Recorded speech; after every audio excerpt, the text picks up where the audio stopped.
Bonjour source de vie. Quel bonheur, quelle grâce pour moi de me retrouver ici ce matin par la grâce du Seigneur, de partager la parole de Dieu avec chacun de vous. Je bénis le Seigneur infiniment pour cette opportunité merveilleuse qu'il m'a accordée. Je voudrais dire un grand merci à mon frère et ami d'enfance, un vrai ami.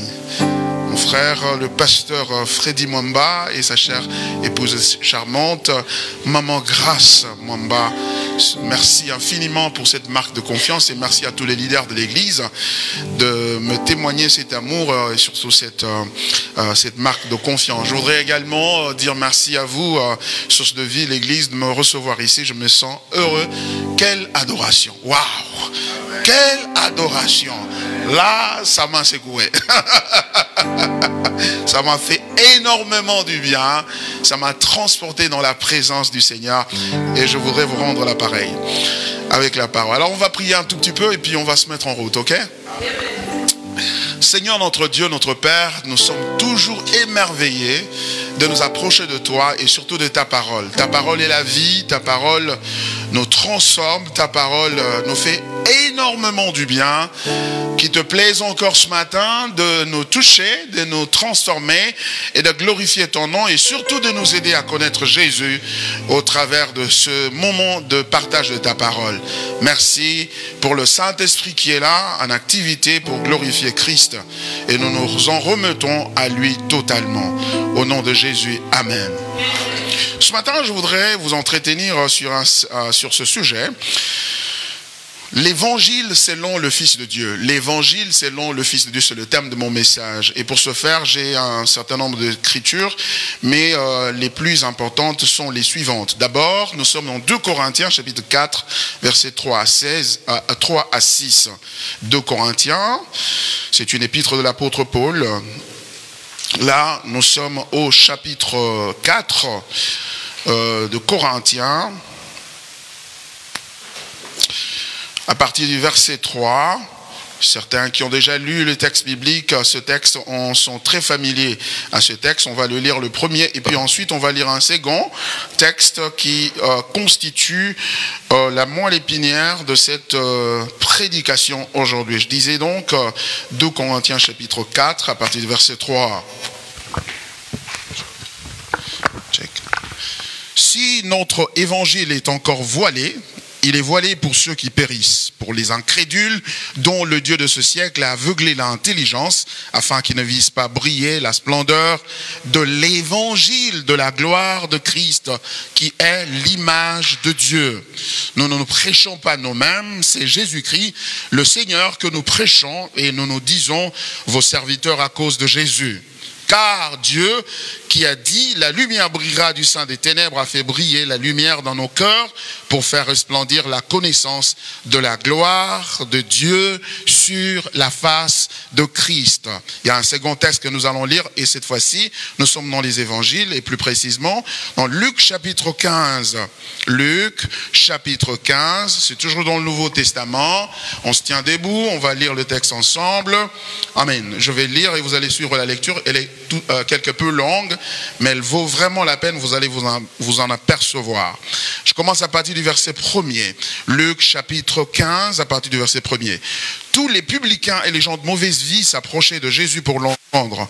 Et les pharisiens et les scribes murmuraient, disant, cet homme a que des gens de mauvaise vie et mange avec eux. Mais il leur dit cette parabole, verset 4. Quel homme d'entre vous, s'il a 100 brebis et qu'il en perde une, ne laisse les 99 autres dans les airs pour aller après celle qui est perdue jusqu'à ce qu'il la retrouve. Lorsqu'il l'a retrouvée, il la met avec joie sur ses épaules et de retour à la maison, il appelle ses amis et ses voisins et leur dit « Réjouissez-vous avec moi car j'ai retrouvé ma brebis qui était perdue. » Verset 7. De même, je vous le dis, il y aura plus de joie dans le ciel pour un seul pécheur qui se repent que pour 99 justes qui n'ont pas besoin de repentance. Ou quelle femme, si elle a 10 drachmes et qu'elle en perd une, n'allume une lampe, ne balaye la maison et ne cherche avec soin jusqu'à ce que elle la retrouve. Lorsqu'elle l'a retrouvée, elle appelle ses amis et ses voisines et dit « Réjouissez-vous avec moi car j'ai retrouvé le drachme que j'avais perdu. » Verset 10. De même, je vous le dis, il y a de la joie devant les anges de Dieu pour un seul pécheur qui se repent. Il dit encore, un homme avait 2 fils. Verset 12. Le plus jeune dit à son père, « Père, mon père, donne-moi la part de bien qui doit me revenir. » Et le père leur partagea son bien. Peu de jours après, le plus jeune fils, ayant tout ramassé, partit pour un pays éloigné, où il dissipa son bien en vivant dans la débauche. Lorsqu'il eut tout dépensé, une grande famine survint dans ce pays, et il commença à se trouver dans le besoin. Il alla se mettre au service d'un des habitants du pays qu'il envoya dans ses champs garder les pourceaux. Il aurait bien voulu se rassasier des carouges que mangeaient les pourceaux, mais personne ne lui en donnait. Verset 17. Étant rentré en lui-même, il se dit, combien de mercenaires chez mon père ont du pain en abondance, et moi, ici, je meurs de faim.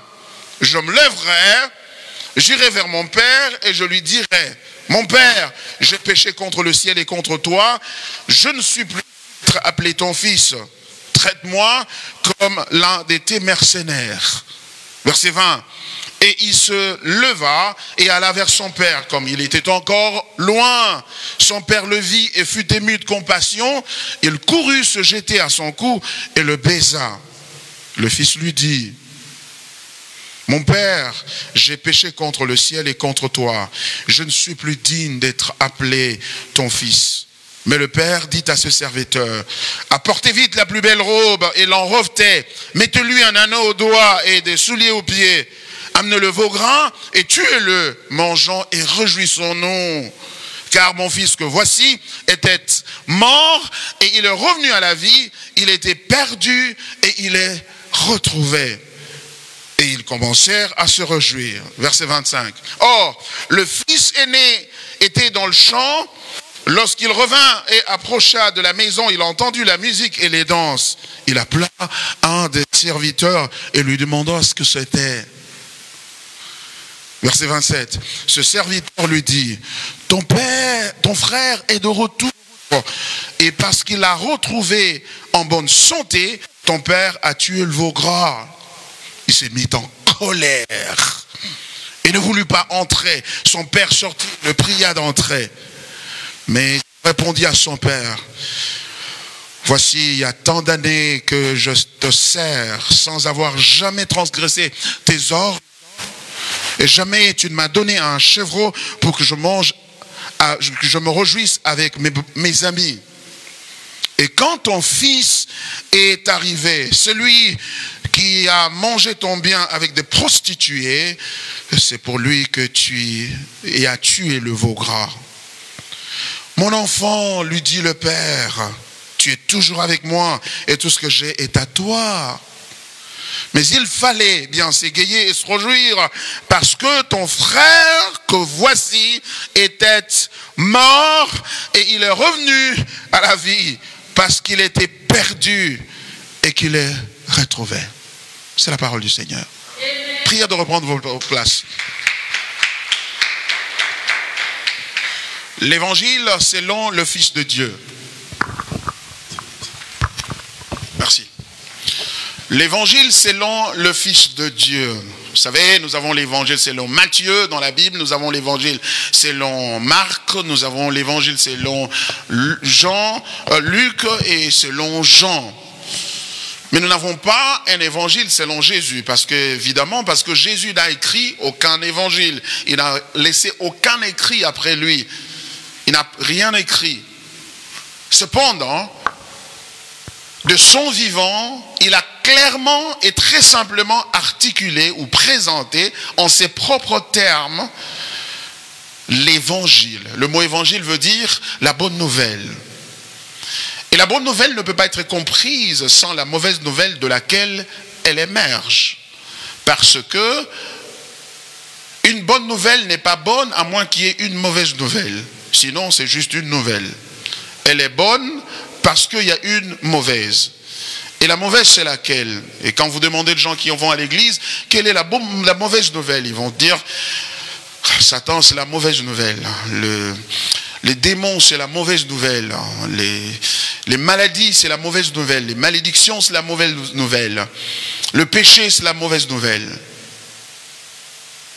Et du coup, la bonne nouvelle devient donc l'opposé de ces choses-là qu'ils disent, constitue la mauvaise nouvelle. Donc, la bonne nouvelle, si Satan est la mauvaise nouvelle, donc la bonne nouvelle, c'est Jésus qui vient m'apporter la vie éternelle, qui vient m'apporter, qui va m'emmener finalement au salut, qui va m'emmener au ciel.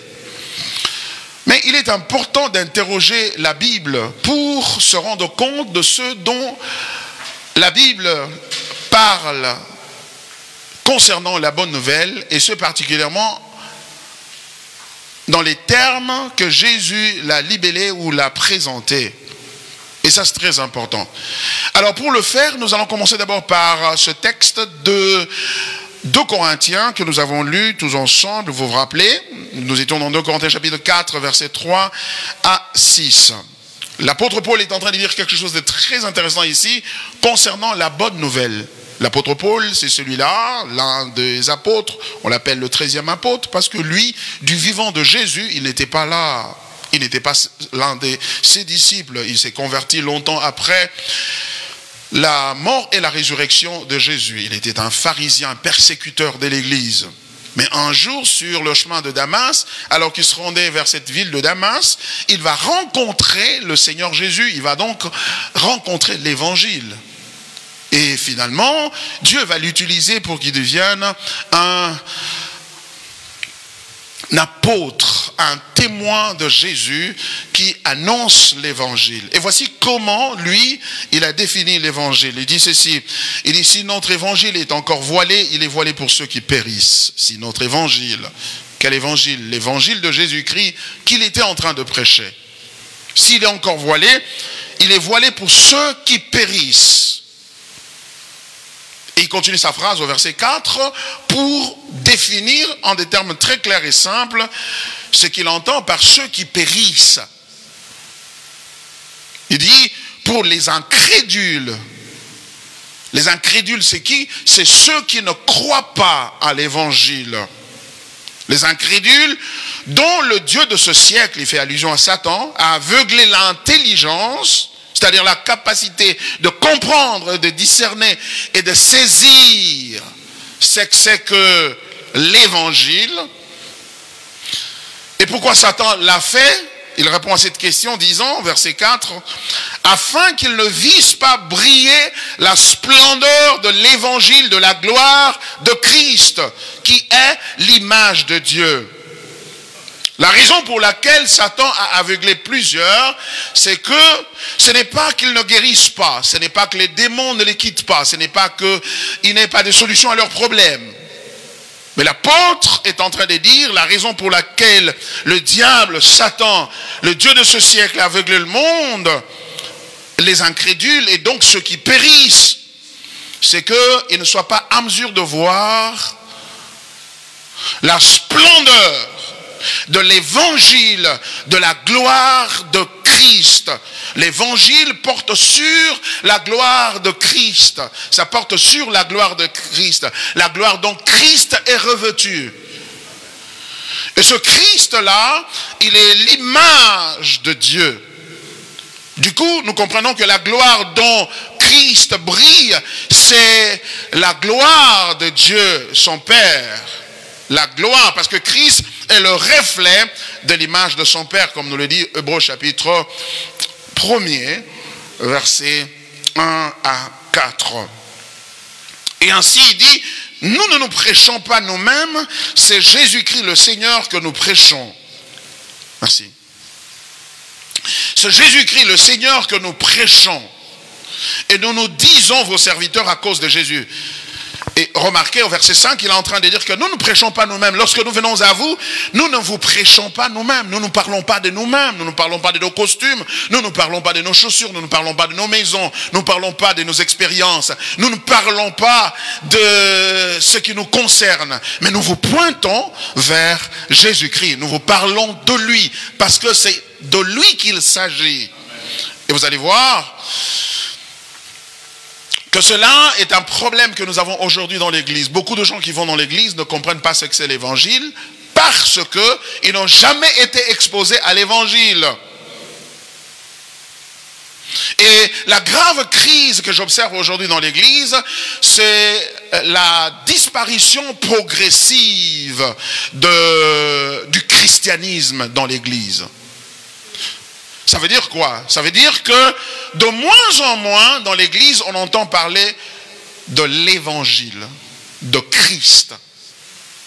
Et vous allez vous rendre compte que vous allez probablement vous accorder avec moi au fur et à mesure que nous avançons dans cette prédication, que la crise dans l'église, c'est la crise de la disparition de la centralité de l'évangile de Jésus-Christ. L'évangile de Jésus-Christ n'est plus le centre de l'église, mais le centre de l'église est devenu le besoin de l'homme, le besoin, les difficultés auxquelles les hommes sont confrontés.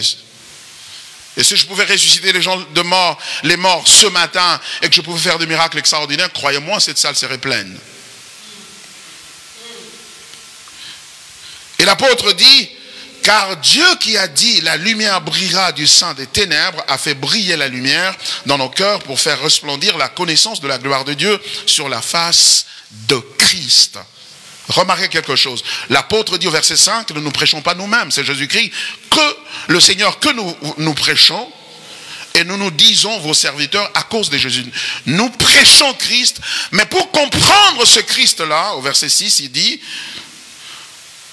car Dieu qui a dit, la lumière brillera du sein des ténèbres. Quand est-ce que Dieu a dit ça? Il a dit ça dans Genèse chapitre 1er. Au commencement étaient les cieux et la terre. Au commencement, le Seigneur créa les cieux et la terre, etc.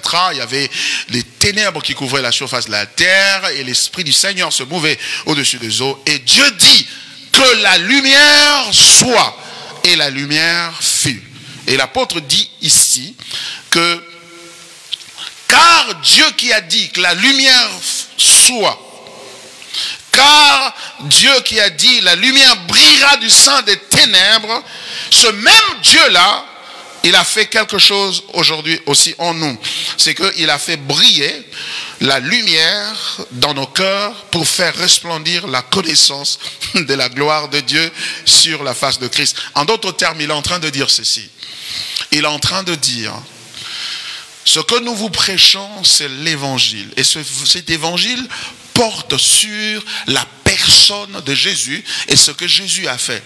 Cependant, pour comprendre cela, il faut qu'il y ait un miracle du genre de celui qui a été opéré dans Genèse chapitre 1er, où il y avait des ténèbres qui couvraient la surface des eaux, et Dieu dit que la lumière soit, et la lumière fut. Ça veut dire que vous pouvez être en face de l'évangile et ne jamais le comprendre, parce que on ne peut le comprendre que comme résultat d'une action unilatérale de Dieu consistant à appeler la lumière à jaillir dans votre cœur et vous permettre enfin, en regardant la gloire de Christ à la croix, vous puissiez reconnaître l'évangile et embrasser l'évangile. Il est en train de parler du miracle de la régénération qui précède l'évangile. Sans la régénération, il n'y a pas de compréhension de l'évangile. C'est la raison pour laquelle ce matin, plusieurs ne trouvent pas d'intérêt de venir à l'église. Ils sont au beach, ils sont dans les eaux, ils sont dans le lieu de divertissement. Et même dans l'après-midi, ils ne pensent même pas aller à l'église. Pourquoi? Alors qu'ils sont en face de l'évangile. Alors que l'évangile a été révélé par le Seigneur au travers de ce qui a eu lieu à la croix. Lorsque Christ mourait sur la croix, couvert de sang, son visage couvert de sang, et cependant, ce sont nos péchés qu'il avait portés, ce sont nos iniquités que Dieu a fait retomber sur lui, de sorte que quiconque le croit en ce que Christ a fait, parvienne ainsi au salut et donc à la vie éternelle. Vous remarquez cela? L'apôtre Paul dit, car Dieu qui a dit, la lumière brillera du sein des ténèbres, a fait briller la lumière dans nos cœurs.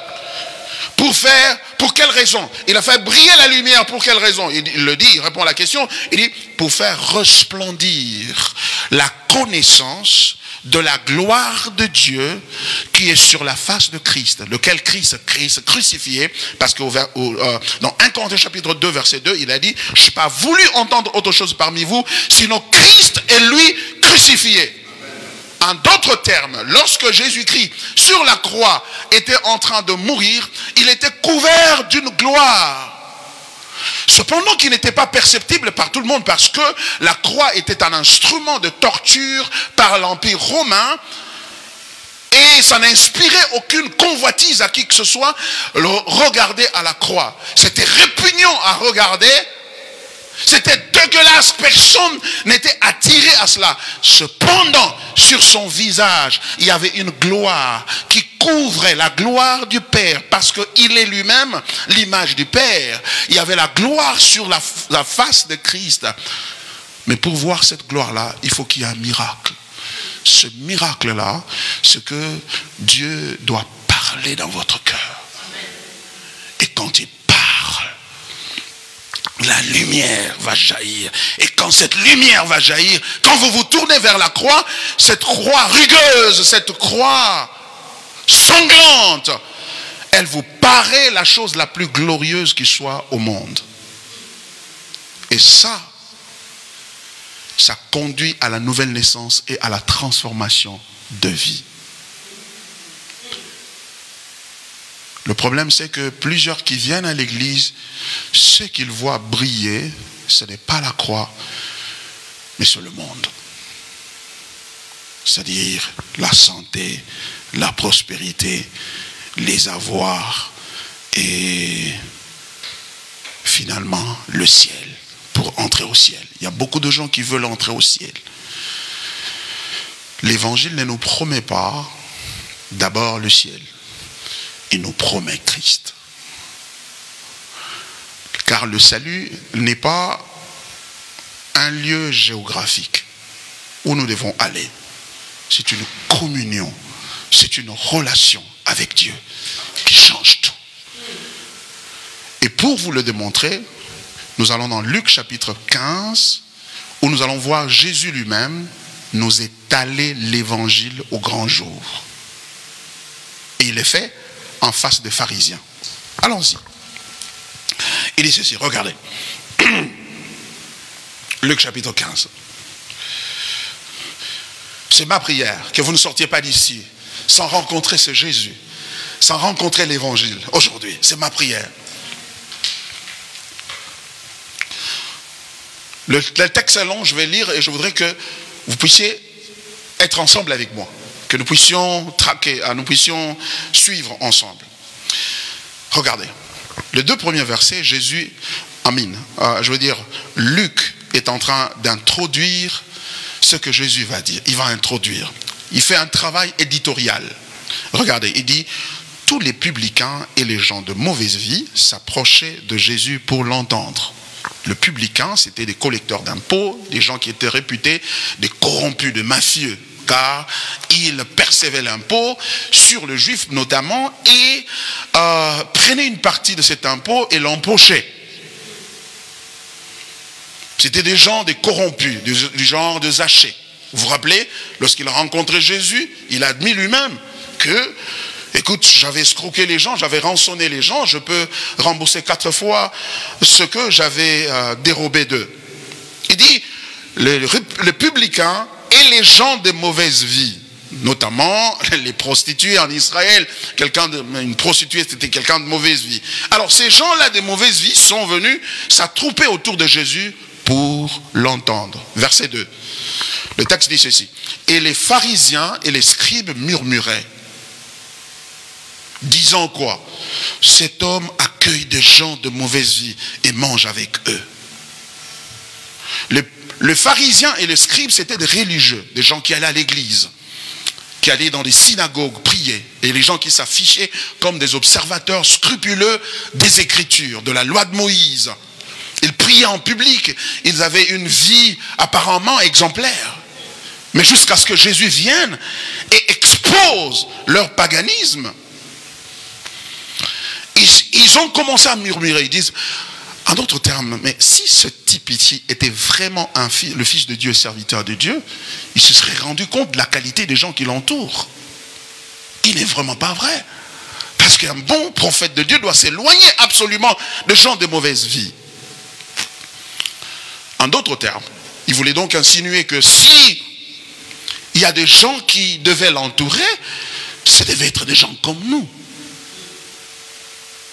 Mais ce ne sont pas eux dont Jésus était entouré. Maintenant, Jésus a eu vent de la chose. Parce qu'il est le Fils de Dieu. Nous parlons de l'évangile selon le Fils de Dieu. Alors, il a connu qu'ils étaient en train de murmurer. Maintenant, il va leur répondre. Et pour leur répondre, il va donner 3 paraboles successives. Une parabole, c'est une histoire, c'est pas une histoire qui s'est déroulée quelque part que l'auteur emprunterait pour le besoin d'illustration. Non. C'est une histoire forgée de toutes pièces. C'est-à-dire, l'orateur lui-même a fabriqué l'histoire, il l'a conçue de manière à communiquer une vérité très importante. La première parabole, la Bible dit, mais il leur dit cette parabole, verset 4. Quel homme d'entre vous, s'il a 100 brebis et qu'il en perde une, ne laisse les 99 dans le désert pour aller après celle qui est perdue jusqu'à ce qu'il la retrouve. Lorsqu'il l'a retrouvée, il la met avec joie sur ses épaules. Et de retour à la maison, il appelle ses amis et ses voisins et leur dit, réjouissez-vous avec moi car j'ai trouvé ma brebis qui était perdue. Ça, c'est la première parabole. Il dit qu'il y avait un homme qui avait 100 brebis. Il en perd une, il laisse les 99 et va chercher celle qui est perdue. Lorsqu'il la retrouve, il la met sur ses épaules avec joie, il revient et il va appeler ses amis, il va célébrer. Et regardez tout de suite ce que Jésus tire comme conclusion, parce que au verset 7, il dit, de même, je vous l'ai dit, il y aura plus de joie dans le ciel pour un seul pécheur qui se repent que pour 99 justes qui n'ont pas besoin de repentance. Vous voyez? Donc, il dit, au ciel, il y aura une grande joie si un seul pécheur retourne à Dieu, que 99 qui sont là, qui se frottent les mains, et se disent que non, nous sommes déjà bons et nous n'avons pas besoin de nous repentir. Voyez-vous? Et vous commencez à sentir que la parabole a pour intention répondre à cette critique qui a été formulée contre Jésus. Ah, donc il veut dire que la brebis perdue, ce sont ces gens qui sont autour de lui. Ah, ok. Les 99, c'est nous qui sommes justes et nous ne voulons pas nous repentir. Ok? Bon, nous ne pensons pas que ce soit vrai. D'accord. Laissons-le continuer à parler. Ok. Il prend une autre illustration. La deuxième parabole. Il dit, ou quelle femme, maintenant il parle d'une femme, si elle a 10 drachmes, c'est-à-dire 10 pièces de monnaie, et qu'elle en perde une, n'allume une lampe, ne balaye la maison et ne cherche avec soin jusqu'à ce qu'elle la retrouve. Lorsqu'elle l'a retrouvée, elle appelle ses amis et ses voisins et dit, réjouissez-vous avec moi car j'ai retrouvé le drachme que j'avais perdu. Une dame qui a des pièces de monnaie de grand prix, elle en perd une, va laisser le neuf et il va chercher la pièce, il prend la lampe, il va regarder partout, balayer, regarder. Lorsqu'il la retrouve, il prend la pièce, elle est contente, elle appelle ses amis, ils vont célébrer. Il donne 2 manières, il donne 2 paraboles. La première, c'était de la brebis qui était perdue. En d'autres termes, il montre que la brebis c'est l'animal le plus bête, stupide. Quand une brebis est perdue, elle ne sait plus où aller. Elle ne retrouve plus le chemin. Elle est perdue. La Bible dit, nous étions ça et là, marchant, chacun suivant sa propre voie. Perdu.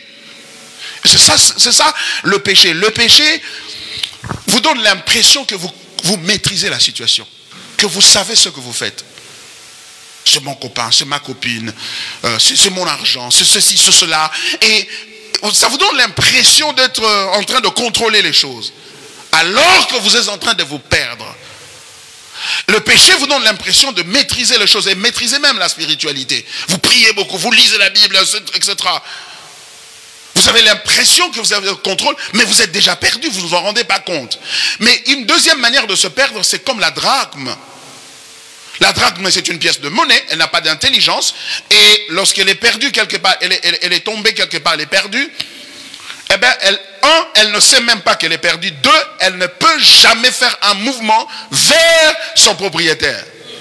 Elle est frappée d'un immobilisme qui fait qu'il ne sait plus, il est incapable de retrouver son propriétaire. Il en est le même du péché. Le pécheur est tellement corrompu dans son péché qu'il n'a même pas la capacité de chercher Dieu. Le pécheur ne cherche pas Dieu. Même lorsqu'il vient à l'église pour écouter la Bible, en fait, il ne vient pas pour Dieu. C'est pourquoi il est très facilement servi par les prédicateurs de la délivrance, il vient de la prospérité, du développement personnel, qui lui offre de gadgets, qui lui offre des jouets, des choses à se satisfaire avec. Et les pharisiens certainement, et les scribes qui étaient là, qui murmuraient contre Jésus, se sont dit, bon d'accord, on comprend, ouais, la drachme est perdue, ce sont ces gens ici. La brebis perdue, ce sont ces gens ici. Mais nous ne sommes pas de cette catégorie-là. Alors maintenant, il passe à la 3e parabole. Parce qu'avant ça, vous avez vu, il a dit au verset 10, de même, je vous l'ai dit, il y a de la joie devant les anges de Dieu pour un seul pécheur qui se repent. Jésus met l'accent sur la repentance, le retour vers Dieu. Mais remarquez quelque chose. Quand il termine ces 2 paraboles, il va annoncer une 3e. Une 3e à partir du verset 11. Il dit encore, un homme avait 2 fils. 2 fils. Rappelez-vous qu'au début, Luc nous a dit qu'il y avait 2 groupes de personnes. Il y avait les publicains et les gens de mauvaise vie d'une part, c'est-à-dire les gens qui étaient des pécheurs réputés, connus, reconnus de tout le monde. Ce sont des mafieux. Voilà, ils étaient autour de Jésus. Et de l'autre côté, il y avait les pharisiens et les scribes. Donc 2 groupes de gens. Maintenant, dans cette 3e parabole, il dit qu'il y avait un père qui avait 2 fils. Donc du coup, dans cette parabole, 3e parabole, il va prendre les 2 groupes et il va les placer dans la scène. Jésus, c'est un metteur en scène. Il sait raconter l'histoire. Il peut te raconter l'histoire de ta vie que personne ne connaît. Car personne ne te connaît comme lui te connaît. Tu as l'impression que tu te connais, mais en réalité tu ne te connais pas. Et remarquez ce que Jésus va faire. Qu'est-ce qu'il dit? Verset 12. Le plus jeune dit à son père, mon père, donne-moi la part de bien qui me revient, qui doit me revenir. Et le père leur partagea son bien. Le petit vient et dit, père, moi je crois que je dois m'en aller, j'ai besoin de la part de l'héritage qui me revient. Vous savez, dans la culture juive, on ne demande pas l'héritage avant la mort de son père. On doit attendre jusqu'à ce que son père meure, et quand il meurt, on va diviser, on va repartir l'héritage selon le testament qu'il aurait laissé. Et ensuite, chacun va avoir sa part. Donc le fait que ce jeune homme ici, il est portrait comme quelqu'un qui d'abord insulte son père et veut la mort de son père. En d'autres termes, père, tu traînes les pieds à mourir. Moi, je dois, à supposer que tu sois déjà mort, donne-moi la part de mon héritage qui me revient. C'est insultant contre son père. Il veut l'indépendance, l'autonomie. Il veut être sur son propre compte. C'est un postmoderniste. La vérité n'est pas absolue, la vérité est relative, comme on nous le dit, on nous casse, on nous rabat les oreilles ce jour-ci par les postmodernistes qui veulent nous montrer que tu es au centre de ta vie. C'est toi qui dois décider. Personne ne doit prendre la décision à ta place. Tu es assez grand, tu es majeur, tu as plus de 18 ans. Maintenant, tu peux faire ton chemin seul. Et le père, ce qui est encore plus scandaleux, le père prend la part du bien qui lui revenait et lui donne. Et quelle est la suite? La suite, le texte dit ceci. Verset 13. Peu de jours après, le plus jeune fils, ayant tout ramassé, partit pour un pays éloigné où il dissipa son bien en vivant dans la débauche. Il vivait dans la débauche, dans la prostitution. Coucher avec qui voulait coucher avec, fumer ce qu'il voulait fumer, dormir là où il voulait dormir. Et, verset 14, lorsqu'il eut tout dépensé, parce que l'argent a une fin. Ça s'épuise. Ça s'épuise. Et tu sais, la beauté peut s'épuiser. La force peut s'épuiser. Les moyens peuvent s'épuiser. Et il a tout dépensé. Et une grande famine survint dans ce pays. Et il commença à se trouver dans le besoin. Tu te trouveras dans le besoin un jour. Et il alla se mettre au service d'un des habitants du pays qu'il envoya dans ses champs garder les pourceaux. Voyez-vous? Et il est en train de parler aux Juifs ici. Jésus s'adresse aux Juifs. Vous savez, le pourceau, c'est-à-dire le porc, était un animal réputé impur dans la culture juive. Donc il n'était pas propre à la consommation, on ne pouvait pas manger. Maintenant, lui, ce jeune homme ici, il est fauché et sa religion ne veut plus rien dire. Il est prêt même à attaquer sa religion pourvu qu'il trouve de quoi manger parce que la faim justifie les moyens. Il va se faire embaucher et il va travailler avec les pourceaux. Mais qu'est-ce qui se passe après? Verset 16, il aurait bien voulu se rassasier des carouges que mangeaient les pourceaux, mais personne ne lui en donnait. Les pourceaux ne laissent rien après eux. Hein. Mangent, consomment tout et ils sont toujours insatisfaits. Alors le gars commence à réfléchir. La Bible dit au verset 17, étant rentré en lui-même, il s'est dit, combien de mercenaires chez mon père ont du pain en abondance et moi ici je meurs de faim. Il fait le constat. Il fait un diagnostic, il fait une évaluation. Il réalise là où il est arrivé. Et ce qui le fait réaliser, c'est la souffrance. C'est le dénuement, c'est le manque, c'est la faim. Il commence à le faire réfléchir. Tu sais, n'attends pas quand tu deviendras malade, alité dans un lit d'hôpital pour commencer à réfléchir. N'attends pas lorsque tu seras fauché, tu n'auras plus rien et tu vas commencer à réfléchir. Tu peux réfléchir aujourd'hui. La Bible dit, étant rentré en lui-même. Il est rentré en lui-même. Ça veut dire, il a fait une introspection. Pour réaliser qu'en fait, c'est lui qui est le responsable du malheur qui lui arrive. Il n'a pas mis ça sur la famille. Comme on entend aujourd'hui du haut de la chair. C'est ta famille qui est responsable de ceci. C'est ton oncle qui est responsable de cela. Et c'est ta tante qui a fait ceci ou qui a fait cela. Non. Personne n'est responsable. Tu es responsable de ce que tu fais. Tu es responsable de ton péché. La Bible dit, ton péché te retrouvera. Il te rattrapera. Tu peux l'éluder aujourd'hui, tu peux l'éviter, l'échapper aujourd'hui, mais il va te retrouver. Je suis comme ça à cause de mon père, je suis comme ça à cause de ma mère, elle n'a jamais été là, il n'a jamais été là, etc. C'est bien beau, mais ce à quoi tu es en train de pointer sont des symptômes de ton problème. Le vrai problème se trouve ailleurs. Le problème se trouve en toi. Et c'est ce qui arrive avec ce garçon. Alors, comment il va résoudre son problème? Il dit, verset 18, je me lèverai, j'irai vers mon père et je lui dirai, mon père, voilà, j'ai péché contre le ciel et contre toi. Dans cet ordre-là. Contre le ciel et contre toi. Je ne suis plus digne d'être appelé ton fils. Traite-moi comme l'un de tes mercenaires. Et c'est ça son plan. Il réalise que pour corriger ceci, il n'y a qu'un seul moyen. C'est de reconnaître. C'est d'admettre que j'ai mal agi. C'est d'admettre que cette indépendance, cette vie d'autonomie, d'indépendance à laquelle je souscris, finalement, m'a conduit jusqu'ici. Je suis le responsable de ceci. Et il dit, j'ai péché contre le ciel et contre toi, mon Père. Dans cet ordre-là, en vertical et en horizontal.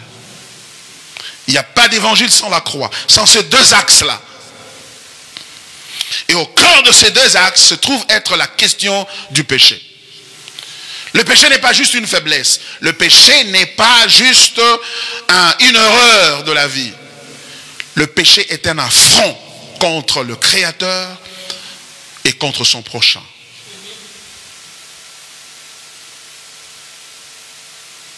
Il dit, je ne suis plus digne d'être appelé ton fils, traite-moi comme l'un de tes mercenaires. Il se leva et alla vers son père. Comme il était encore loin, son père le vit et fut ému de compassion. Il courut se jeter à son cou et le baisa. Le fils lui dit, remarquez quelque chose ici, verset 21, le fils lui dit, mon père, j'ai péché contre le ciel et contre toi. Je ne suis plus digne d'être appelé ton fils. Je ne sais pas si vous avez remarqué quelque chose. Je retourne au verset 18 et 19. C'est là qu'il était dans la maison des pourceaux, en train de faire sa répétition de la chorale, de sa repentance qu'il va dérouler devant son père. Qu'est-ce qu'il avait dit? Il a dit deux choses importantes. La première est celle-ci. Il dit, verset 18, je me lèverai, j'irai vers mon père et je lui dirai, mon père, j'ai péché contre le ciel et contre toi. Ça, c'est la première chose. Deuxième chose, verset 19, il dit, je ne suis plus digne d'être appelé ton fils, traite-moi comme l'un de tes mercenaires. Ce sont ces deux choses qu'il avait pratiquées pour aller déballer à son père. Mais quand il arrive devant son père, qu'est-ce qui se passe? Verset 21. Le fils lui dit, mon père, j'ai péché contre le ciel et contre toi, et je ne suis plus digne d'être appelé ton fils. Il y a quelque chose qui manque, n'est-ce pas? C'est quoi? Traite-moi, voilà. Traite-moi comme l'un de tes mercenaires. Le père ne lui donne pas l'occasion de dire cette partie-là.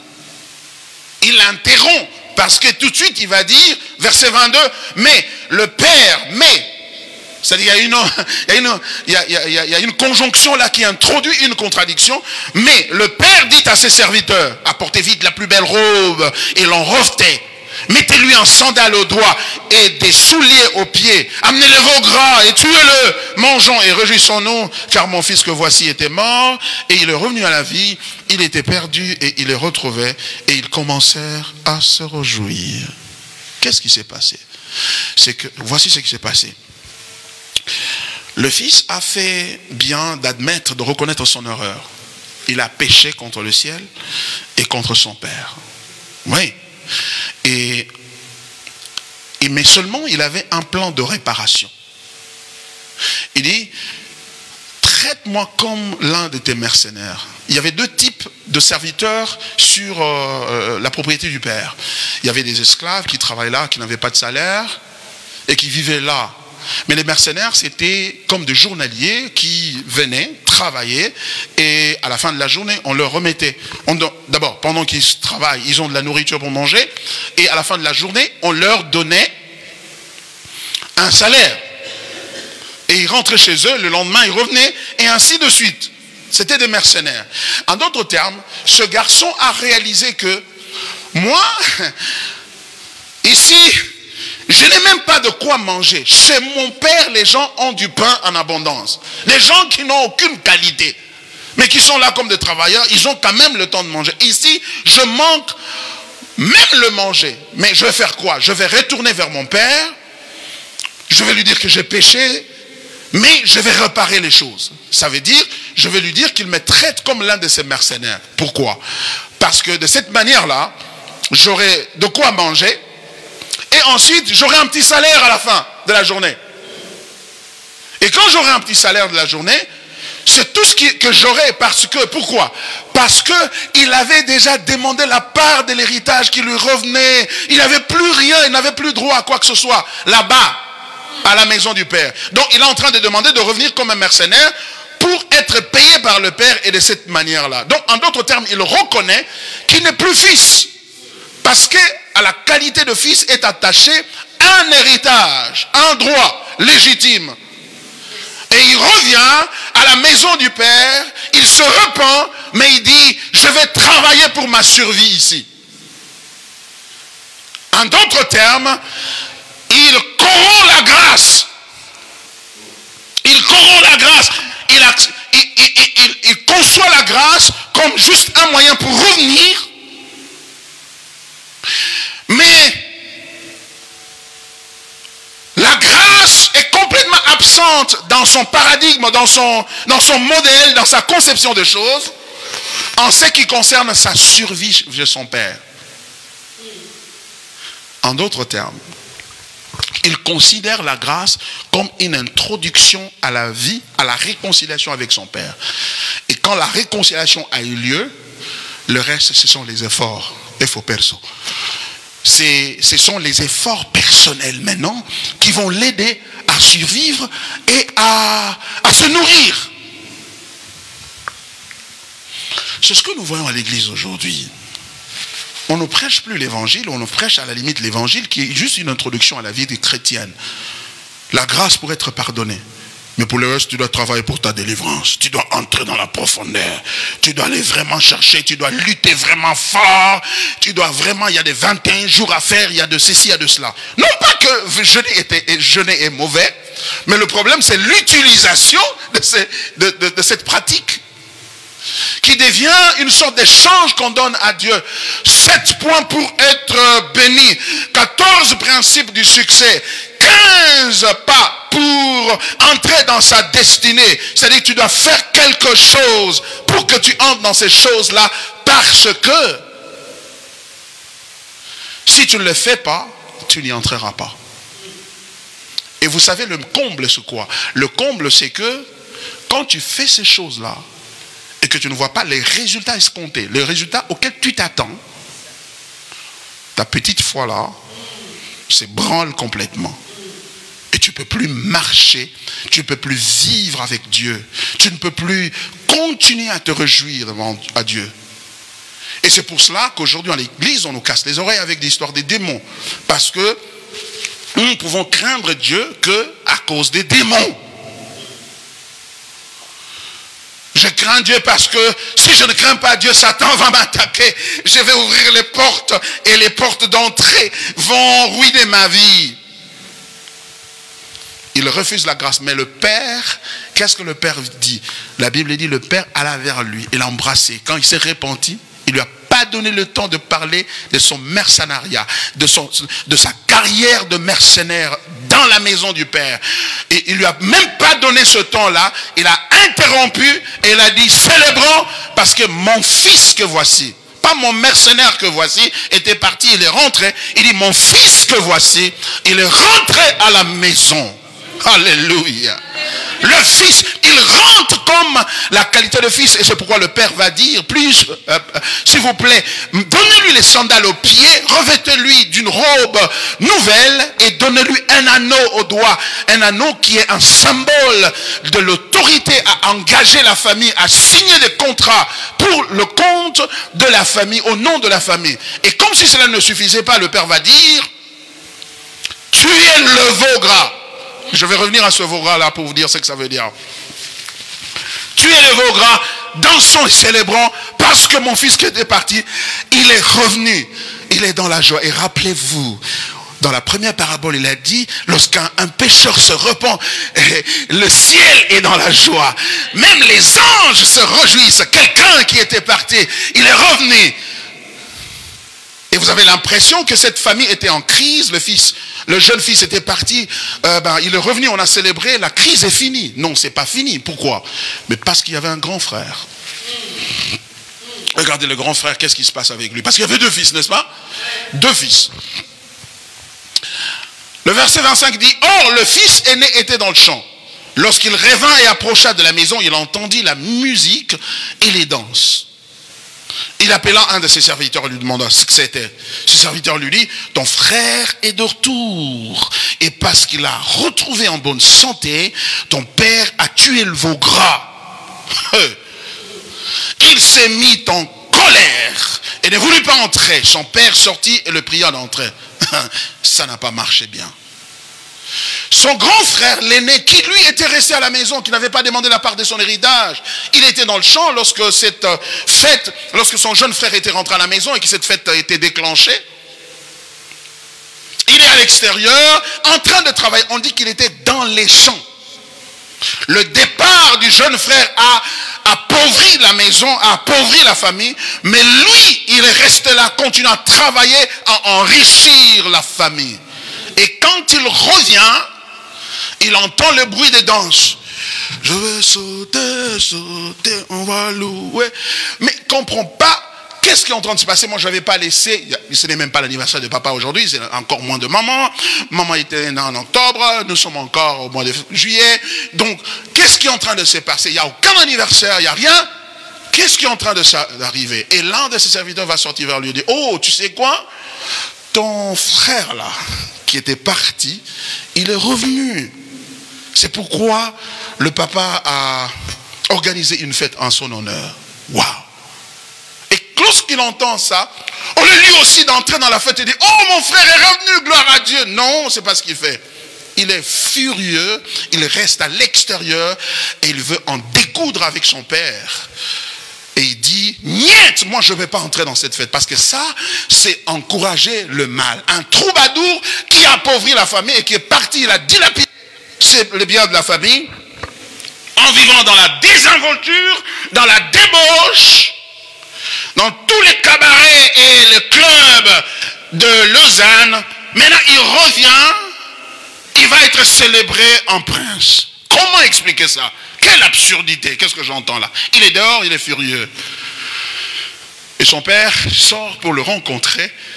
Et qu'est-ce qu'il dit à son père? Le texte dit ceci. Son père sortit et le pria d'entrer. Il lui demanda d'entrer. Verset 29. Mais il répondit à son père, voici, il y a tant d'années que je te sers, sans avoir jamais transgressé tes ordres. Et jamais tu ne m'as donné un chevreau pour que je me réjouisse avec mes amis. Et quand ton fils est arrivé, celui qui a mangé ton bien avec des prostituées, comme juste au cas où tu l'aurais oublié, c'est pour lui que tu as tué le veau gras. Vous imaginez? Et c'est ce qu'il va dire à son père. Son père lui dit, non, non, non, viens. Qu'est-ce qui se passe? Il dit, non, écoute. Regardez. Remarquez quelque chose. Verset 29. Mais il répondit à son père. Voici comment il répondit à son père. Il dit, voici. En lingala, on dit tala. Il n'appelle pas papa. Il dit, regarde. Regarde, voici. Il y a tant d'années que je t'ai toujours servi. Je suis le garçon irréprochable. J'ai fait de mon mieux pour que nous soyons bien, toi et moi. Tu ne m'as jamais donné un chevreau, le petit d'une chèvre, que je me réjouisse avec mes amis. Tu n'as jamais fait ça pour moi. C'est nous qui avons commencé cette église. J'ai toujours été là, j'ai toujours payé ma dîme, j'ai toujours fait ceci, j'ai toujours fait cela. Mais quand ton fils est arrivé, remarquez qu'il ne dit pas, quand mon frère est rentré.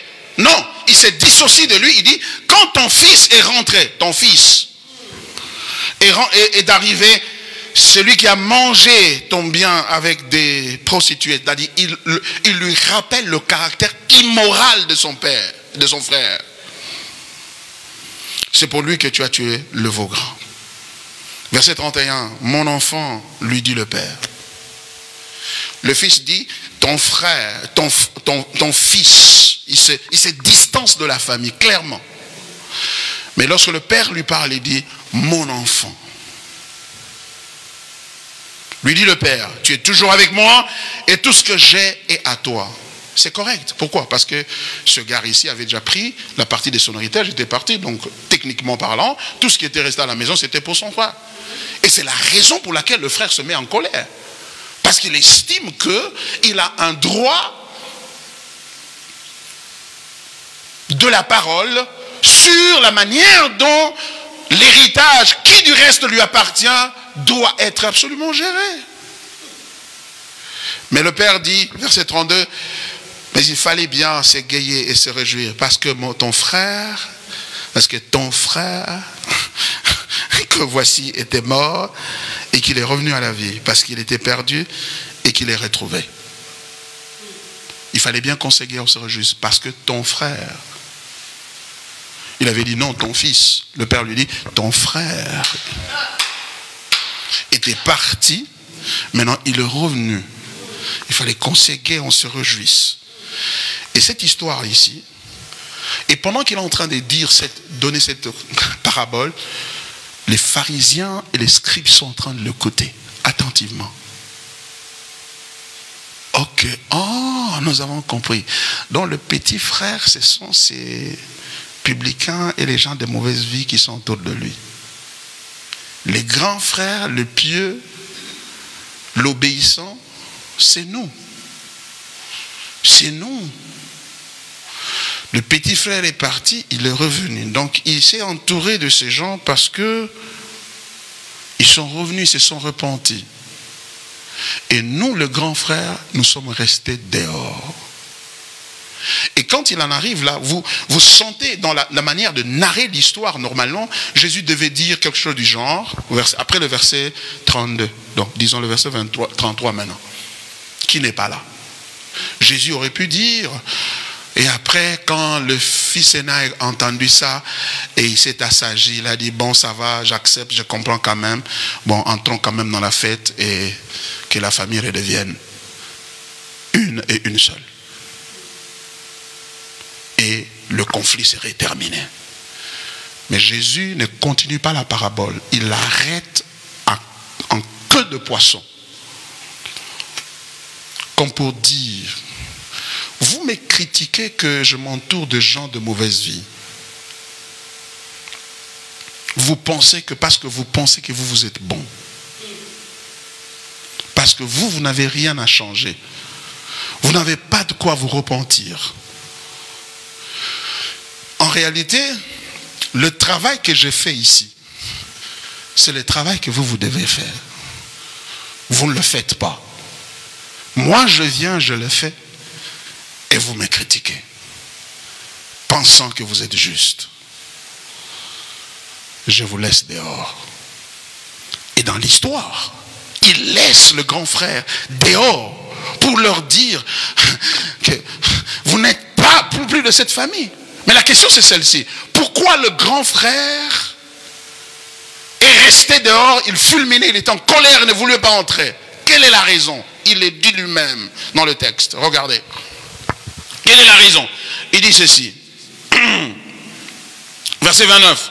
Mais il répondit à son père, voici, il y a tant d'années que je te sers, sans avoir jamais transgressé tes ordres. En d'autres termes, j'ai toujours été correct. Dis-moi qu'est-ce que j'ai fait de mal. Vous voyez, quelqu'un qui est arrogant ne voit pas le mal qu'il fait. Il est tellement absorbé par sa justice, sa pureté. Il dit, sans avoir jamais transgressé tes ordres, et jamais tu ne m'as donné un chevreau pour que je me réjouisse avec mes amis. Mais regardez encore ce qu'il est en train de dire. Il dit, j'ai toujours été avec toi ici, je travaillais pour toi pendant tant d'années. Tu ne m'as... J'ai toujours obéi à tes ordres. La question c'est celle-ci. Tu as toujours obéi. Mais pourquoi cette fois-ci tu n'obéis pas? Parce que tu as toujours obéi. Pourquoi cette fois-ci tu restes dehors et tu es en train de fulminer? La raison est simple. Parce que ce pourquoi il obéissait a été donné à quelqu'un d'autre. Le père a tué le veau gras, a demandé qu'on tue le veau gras, pas un veau gras. L'article est défini ici. Hein? Le seul qui était là. C'est-à-dire le veau gras qu'on était en train d'engraisser pendant toute l'absence de son petit frère. On l'a engraissé, et il suait, il travaillait pour ça. Il arrive à la maison, on dit non, on a tué ça pour son frère. Ah. En d'autres termes, le jour où son père est en train de se réjouir, parce que la perspective du père c'est quoi? La perspective du père c'est que le départ du petit frère a amputé la famille de son intégrité. Une partie de la famille est partie et la famille n'est plus une. Et quand il voit le jeune homme en train de revenir pour se repentir, il est tout content parce que la famille redevient ensemble. La famille est une maintenant. Mais lui, le jour de la réunion familiale, de l'unité de la famille, la restauration de l'unité familiale, lui est fâché. Pourquoi? Parce que ce n'est pas l'unité de la famille qui l'intéresse, mais ce sont ses propres intérêts, son héritage à lui qui l'intéresse. Le vôtre. Du coup, vous comprenez que ce père devient victime de l'égocentrisme de ses deux fils, mais lesquels égocentrisme est exprimé de deux manières différentes. Le petit frère l'a exprimé de façon visible, directe et immorale, en demandant la part de son héritage et s'attaquant à son père. Mais le grand frère, lui, il est exactement ce que, comme son petit frère, il est intéressé aussi par les avoirs de son père. Il n'est pas intéressé par la joie du cœur de son père. Il est aussi intéressé par les avoirs de son père. Mais comment il fait pour avoir ça? Il se décide, lui, d'être le fils obéissant. Donc son obéissance n'était pas l'expression de l'amour de son père, mais son obéissance était par intérêt. Et donc, cette obéissance-là, c'est ce qu'on appelle le légalisme. Le légalisme, c'est cette tendance à vouloir se conformer à la loi pour mériter par ses propres efforts les résultats ou la promesse de la bénédiction attachée à la loi. Le 15 principes de la bénédiction. Le 17 stratégies pour entrer dans sa percée et entrer dans sa destinée. On n'est pas intéressé à Dieu. On n'est pas intéressé par l'unité du corps. On est intéressé par sa propre destinée, son avenir, sa liberté, sa délivrance. Viens chercher ta délivrance ici. Entre dans la profondeur. Découvre qui est à la base de ta misère. Et quand tu le découvres, fais quoi? Embrasse-le, prie pour lui, bénis-le. Non, appelle le feu sur lui.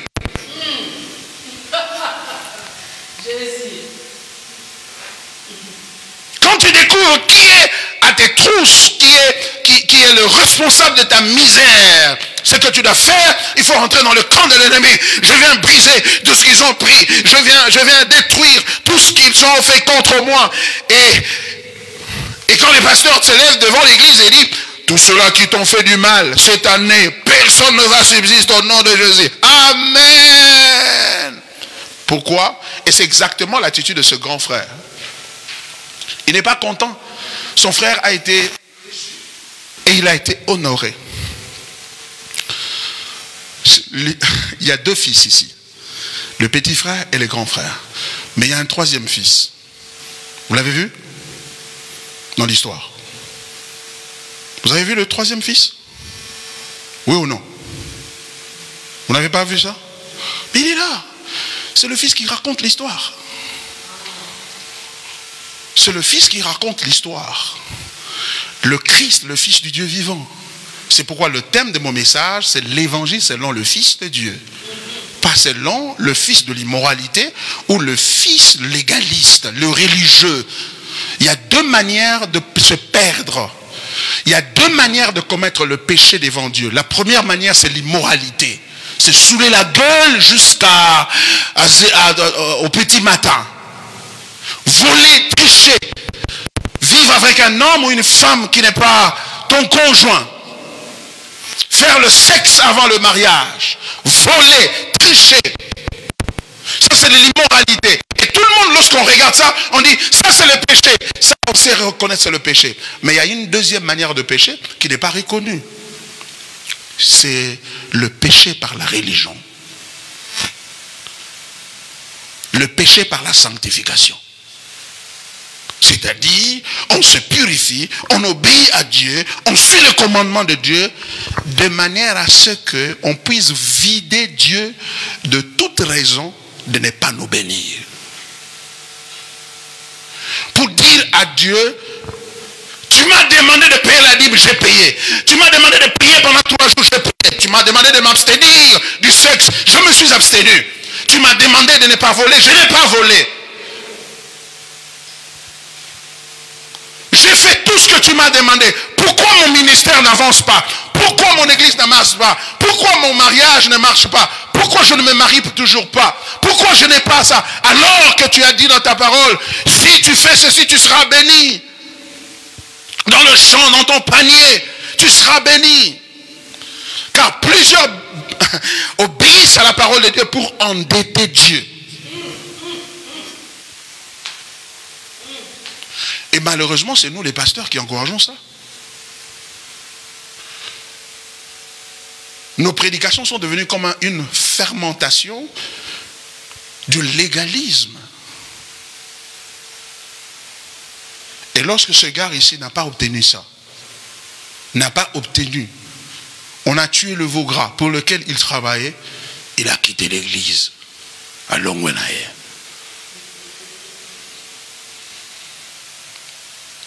C'est pourquoi le troisième fils, le fils de Dieu, lui, il est différent. Lui ne cherche pas son propre intérêt. La Bible dit, il n'a pas regardé son égalité avec Dieu comme une proie à arracher. Mais il s'est dépouillé lui-même en devenant un serviteur.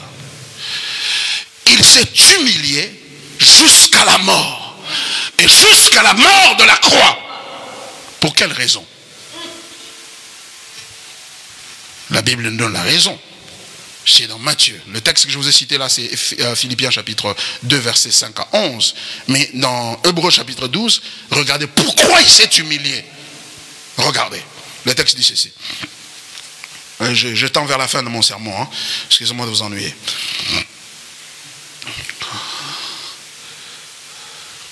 12 à partir du verset 1er. Après avoir autrefois, que dis-je 12.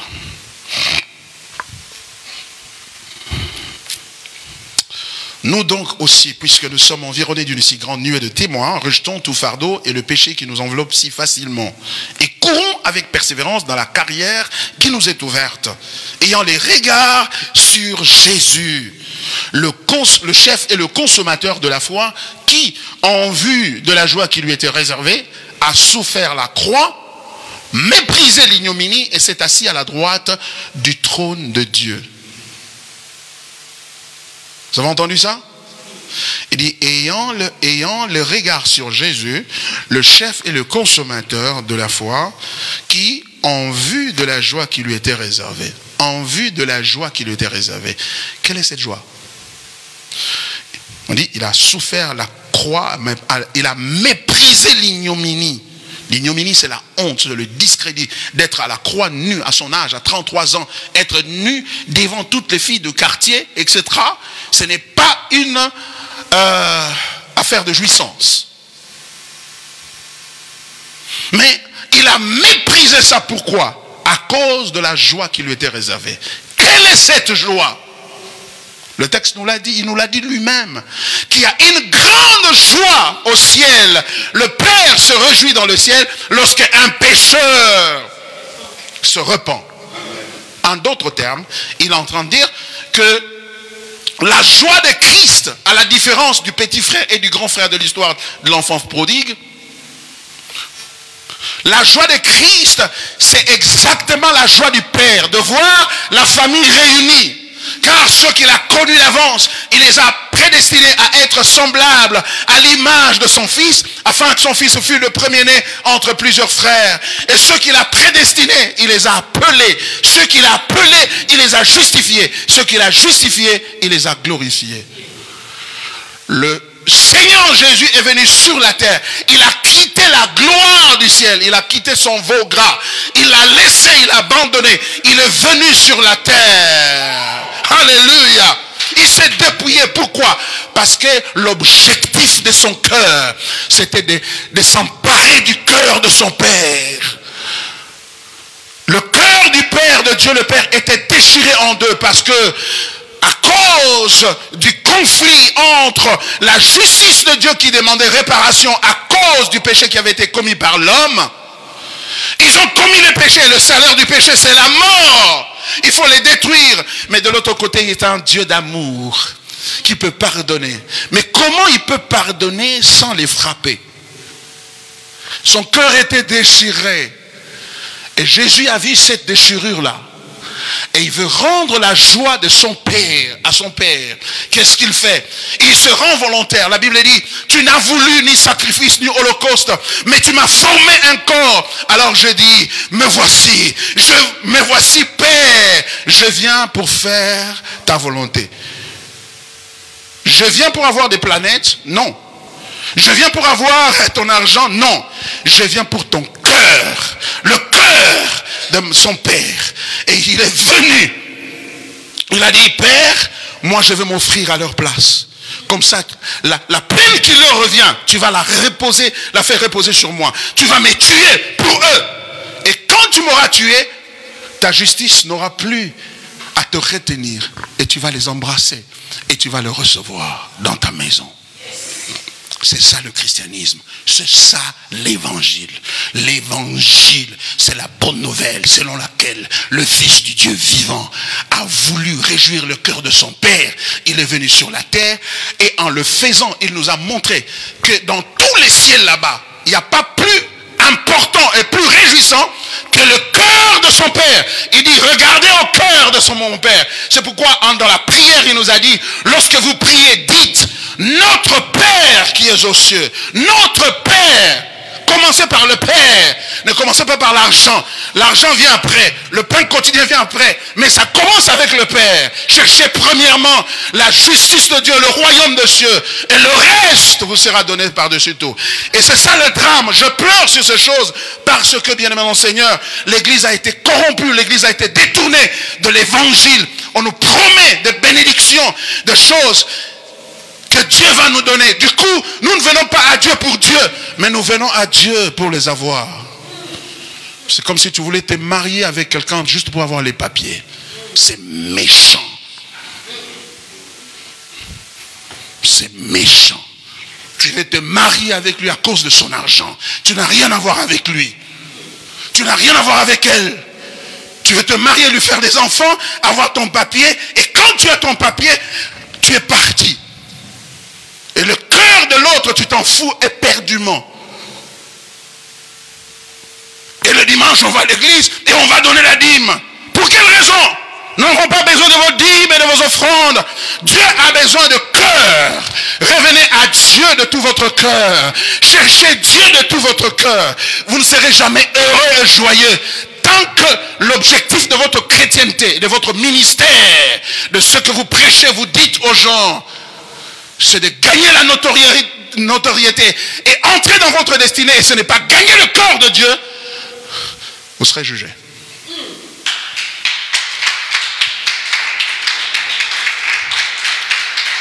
Ce matin, par la grâce de Dieu, je ne suis pas ici pour être admiré. Ne me dites pas après la prédication, c'était très bon. Je sais que c'est bon. Mais répondez-vous.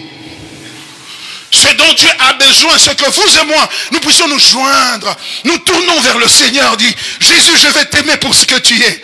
Tu as pris ma place à la croix. Je t'aime, que tu me donnes l'argent ou pas, que tu me donnes la femme ou pas, que tu me donnes le papier ou pas, que tu me donnes ceci ou pas. Jésus, tu es pour moi un trésor précieux. Je te donne ma vie et je vais te servir tout le reste de ma vie. C'est pourquoi je n'ai pas à suivre un pasteur parce qu'il donne des prophéties. Je n'ai pas besoin de quitter l'église. Je n'ai pas besoin de forcer mon pasteur à commencer à chercher des bonnes prophéties pour donner. Parce que là-bas, il n'y a pas beaucoup de prières. Hein? Là-bas, il n'y a pas beaucoup de... on n'entend pas de prophéties. Nous ne voulons pas la prophétie, nous voulons Dieu. Nous voulons Dieu. Nous voulons le Père. La Bible dit, la vie éternelle, c'est qu'ils te connaissent, toi, le seul vrai Dieu, et celui que tu as envoyé. Alléluia. Je voudrais voir ce matin, par la grâce de Dieu, les hommes et les femmes, les filles et les garçons qui vont s'approcher, qui vont se lever devant Dieu et dire, Seigneur, c'est cet évangile-là que je voudrais prêcher moi aussi. Je voudrais me joindre à ce pasteur. Je voudrais me joindre à mon pasteur pour que nous puissions annoncer ce Christ-là. Prêcher Christ de cette manière. L'adorer de cette manière. L'adorer pour ce qu'il est. Parce qu'il est, il est plus précieux que tout. Laisse-moi te défier dans ta vie. Il n'y aura rien que tu recevras de ce monde qui sera aussi comparable à la jouissance que tu reçois de la communion personnelle avec Jésus. C'est pourquoi, si tu crois que cela est vrai, ton deuil sur ton mariage doit finir aujourd'hui.